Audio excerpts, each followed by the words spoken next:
Bismillahirrahmanirrahim. Assalamualaikum warahmatullahi wabarakatuh. Alhamdulillah. Alhamdulillahi rabbil alamin. Wassalatu wassalamu ala asrafil anbiya'i wal mursalin Sayyidina Muhammadin wa ala alihi wa ashabihi ajma'in, amma ba'd. Alhamdulillah, pada kesempatan ini kami dari kelompok 6 akan memaparkan materi kelompok kami tentang teori-teori belajar. Di sini saya sebagai pemateri pertama atas nama Rusma. Baiklah, di sini kami akan membahas tentang apa yang dimaksud dengan teori belajar dan apa macam-macam teori belajar. Langsung saja, pengertian teori belajar. Teori belajar adalah sebuah konsep yang abstrak yang membantu peserta didik untuk belajar. Adapun macam-macam teori belajar.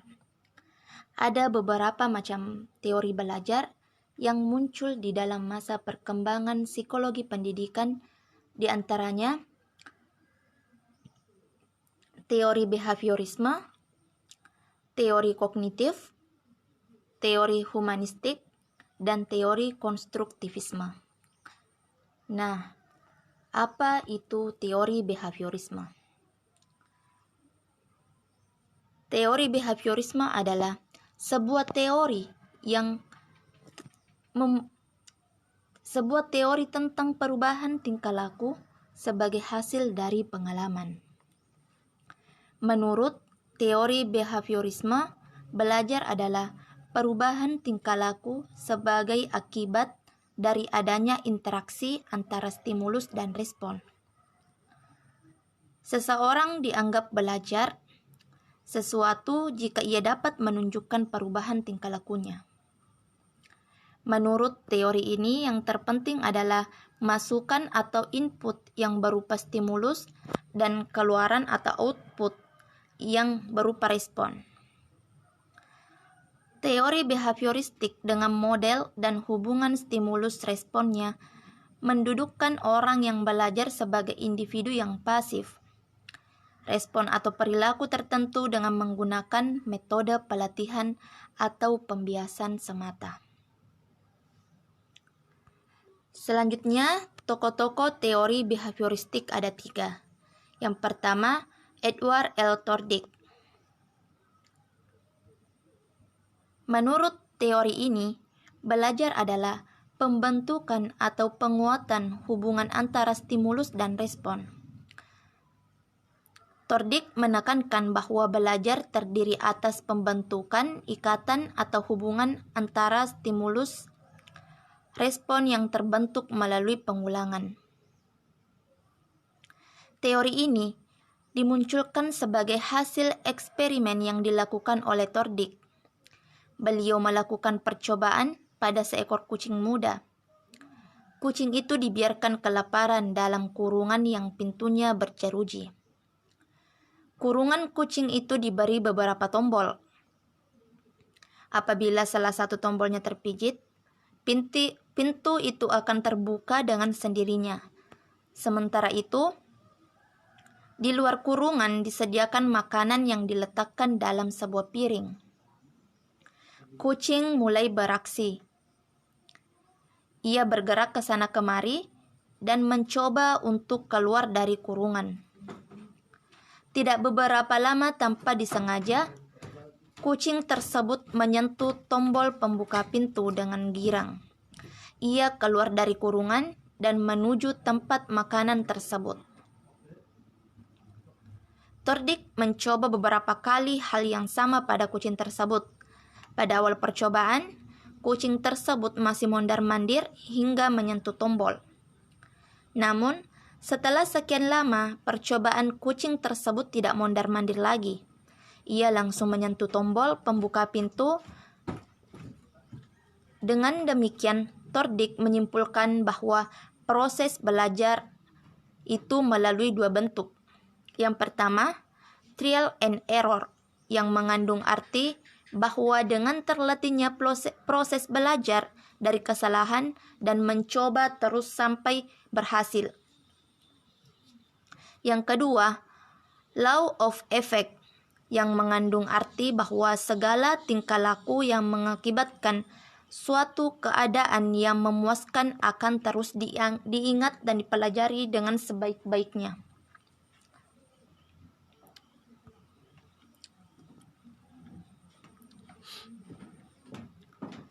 Tokoh yang kedua yaitu Ivan Petrovich Pavlov.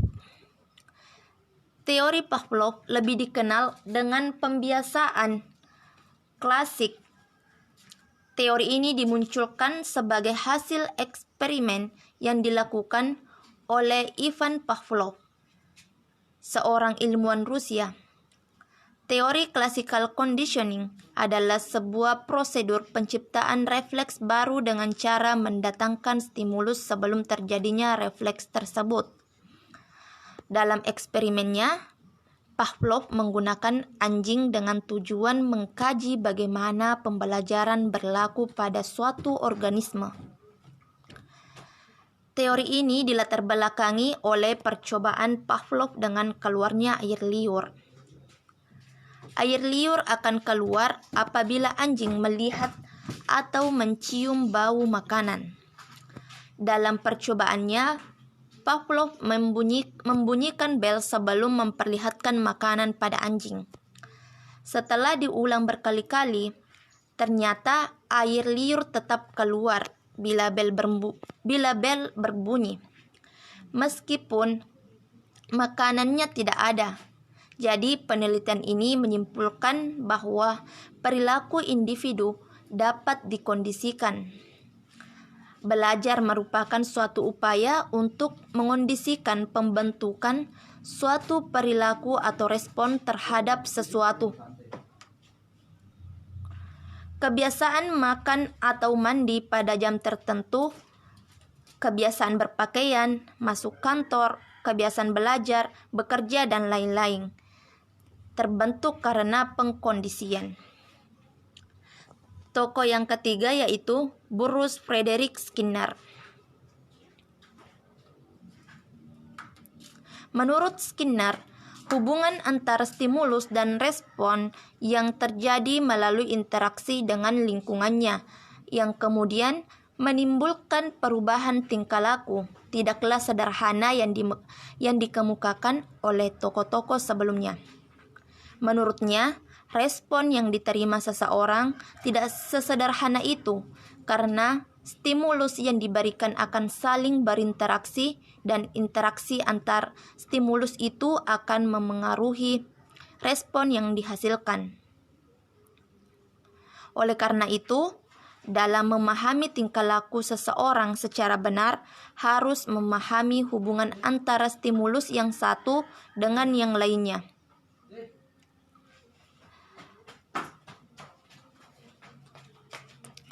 Serta memahami konsep yang mungkin dimunculkan dan berbagai konsekuensi yang mungkin timbul akibat respon tersebut. Sehingga Skinner juga mengemukakan bahwa dengan menggunakan perubahan-perubahan mental sebagai alat untuk menjelaskan tingkah laku hanya akan menambah rumitnya masalah.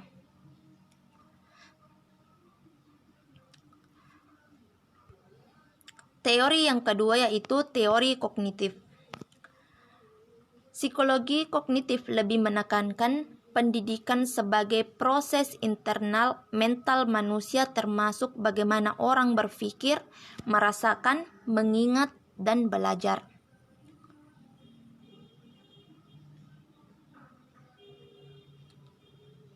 Kehadiran aliran psikologi kognitif tampaknya menjadi pengikis aliran behaviorisme yang selalu menekankan pada aspek perilaku lahir. Teori yang dikemukakan oleh aliran behaviorisme kurang memuaskan para psikolog modern dewasa ini. Berikut tokoh-tokoh teori kognitif, ada 3. Yang pertama yaitu teori Gestalt. Teori ini dikenal juga dengan sebutan teori atau insightful learning. Menurut teori Gestalt, manusia bukan sekedar makhluk reaksi yang berbuat atau bereaksi jika ada perangsang yang memengaruhinya. Akan tetapi, manusia adalah individu yang merupakan bulatan fisik dan psikis. Menurut Gestalt, adalah makhluk bebas. Ia bebas memilih cara untuk bereaksi dan menentukan stimulus yang diterima atau stimulus yang ditolaknya.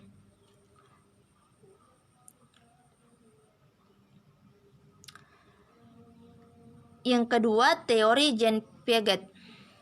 Menurut Jean Piaget, salah seorang penganut aliran kognitif yang kuat, bahwa proses belajar sebenarnya terdiri dari 3 tahapan, yaitu proses asimilasi adalah proses penyatuan informasi baru ke struktur kognitif yang sudah ada dalam benak siswa.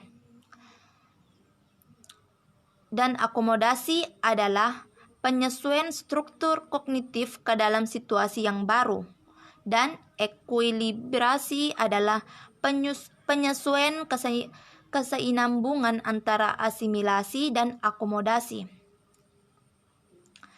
Jadi teori kognitif Piaget dalam pembelajaran yaitu perkembangan kognitif sebagian besar bergantung kepada seberapa jauh anak aktif memanipulasi dan aktif berinteraksi dengan lingkungannya, yaitu bagaimana anak secara aktif mengkonstruksi pengetahuannya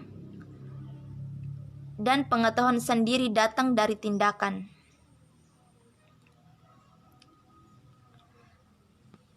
Selanjutnya, teori Brunner.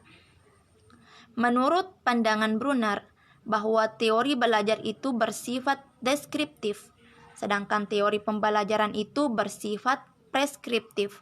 Misalnya, teori penjumlahan, sedangkan teori pembelajaran menguraikan bagaimana cara mengajarkan penjumlahan. Mungkin cukup sekian dari saya. Selanjutnya akan dilanjutkan oleh pemateri kedua. Sekian, lebih dan kurangnya mohon dimaafkan. Wabillahi taufiq wassa'adah. Assalamualaikum warahmatullahi wabarakatuh.